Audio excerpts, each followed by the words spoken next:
નમસ્કાર, ગુજરાત સિક્યોર ન્યૂઝમાં આપનું સ્વાગત છે।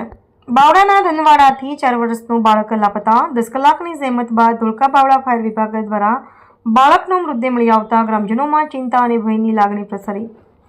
અમદાવાદ જિલ્લાના બાવળા તાલુકાના ધનવાડા ગામેથી એક 4 વર્ષનું બાળક ગુમ થયું છે। બાળક ઘણા સમયથી લાપતા હોવાથી પરિવાર અને ગ્રામજનોમાં ભારે ચિંતા વ્યાપી છે। પ્રાથમિક માહિતી અનુસાર બાળક સાયકલ લઈને ઘેરથી નીકળી ગયું હતું। પરિવારજનોએ શોધખોળ કરતા ગામના તળાવ પાસે બાળકની સાયકલ મળી આવી હતી।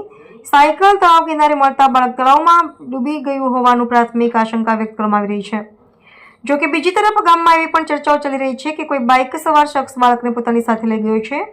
આ બે અલગ અલગ શક્યતાઓથી પરિવાર અને ગ્રામજનો અસમંજસમાં મુકાયા છે। ઘટનાની જાણ થતાં જ અમદાવાદ અને ધોળકા ફાયર વિભાગની ટીમ તાત્કાલિક ઘટના સ્થળે પહોંચી હતી। ફાયર વિભાગ દ્વારા તળાવના પાણીમાં બાળકની શોધખોળ શરૂ કરવામાં આવી છે।